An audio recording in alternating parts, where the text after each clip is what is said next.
प्रिय श्रोतागण, परम पूज्य सद्गुरु देव महाराज की असीम अनुकंपा से सकटासुर के उद्धार की कथा सुनाने का अवसर प्राप्त हुआ।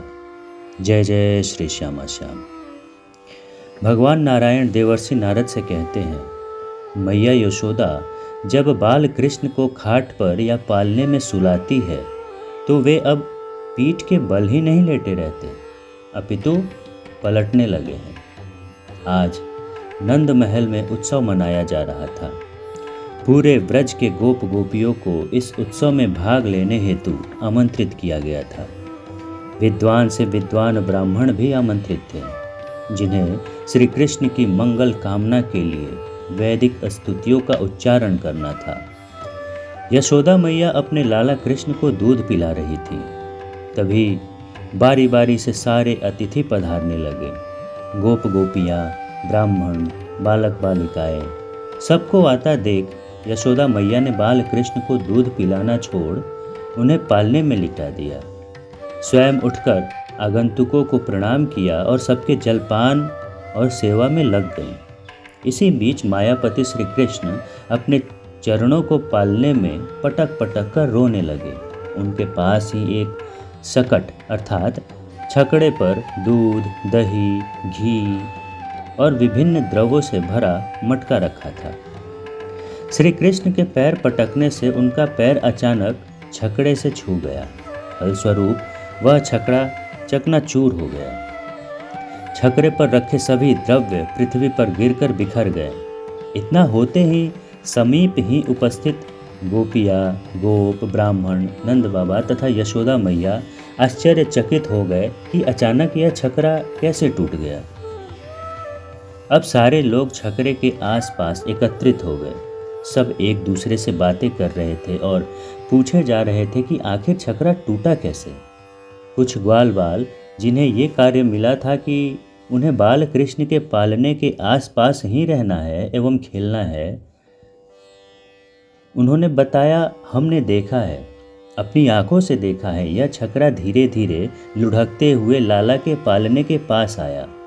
लाला पैर पटक पटक कर रो रहा था, शायद वह भूख से व्याकुल था। लाला का पैर छकड़े में लगने से वह पृथ्वी से कुछ ऊपर तक उछला और गिरकर चकनाचूर हो गया। बालकों की यह बात सुनकर गोप और गोपियाँ हंसने लगे। उन्हें बालकों की बातों पर विश्वास नहीं हुआ।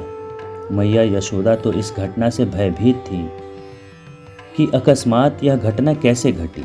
मेरा लाला बाल बाल बचा, अन्यथा उसे गंभीर चोट आ सकती थी। उन्होंने नंद राय जी से अनुरोध किया कि वे श्रेष्ठ ब्राह्मणों को बुलाएं और लाला के मंगल के लिए स्वस्ति वाचन कराएं। इतना कहकर मैया यशोदा लाला को स्तनपान कराने लगी। शिशु अगर अच्छे से स्तनपान करता है तो उसे स्वस्थ और निडर माना जाता है। कुछ ही क्षण बीता कि श्रेष्ठ ब्राह्मण आ गए और उन्होंने बालक की रक्षा के लिए स्वस्ति वाचन प्रारंभ किया। आज एक और विपत्ति टल गई। नंद नंदन से, यशोदा और नंद राय जी से, या यूं कहें कि पूरे गोकुल से। नंद का लाला गोकुल वासियों का प्राण है। आज उसे कुछ हो जाए तो कैसे जिएंगे ये गोकुलवासी। सकटासुर के वध की लीला हमें एक आध्यात्मिक दृष्टिकोण देती है, एक आध्यात्मिक अर्थ देती है। हमारे जीवन का बोझ या संकीर्ण मानसिकताएं, पुराने से पुराना अवरोध, यह सब सकटासुर के समान है, जो हमारे विनाश के लिए हमारे अंतःकरण के गोकुल नगरी में आती है। श्री कृष्ण का उस सकट अर्थात छकड़े को लात मारना हमारे लिए उनकी कृपा है। उनकी एक लात अर्थात उनकी कृपा से वह भार तुरंत हट जाता है, चाहे वह कितना भी पुराना क्यों न हो। जब श्री कृष्ण हमारे जीवन में आते हैं तो अतीत के सारे बोझ, पुरानी व्यथाएं और राक्षसी वृत्तियां सब ढह जाती हैं, बिखर जाती हैं। आज की कथा में बस इतना ही। आगे की कथा अब अगले अंक में। जय जय श्री राधे श्याम।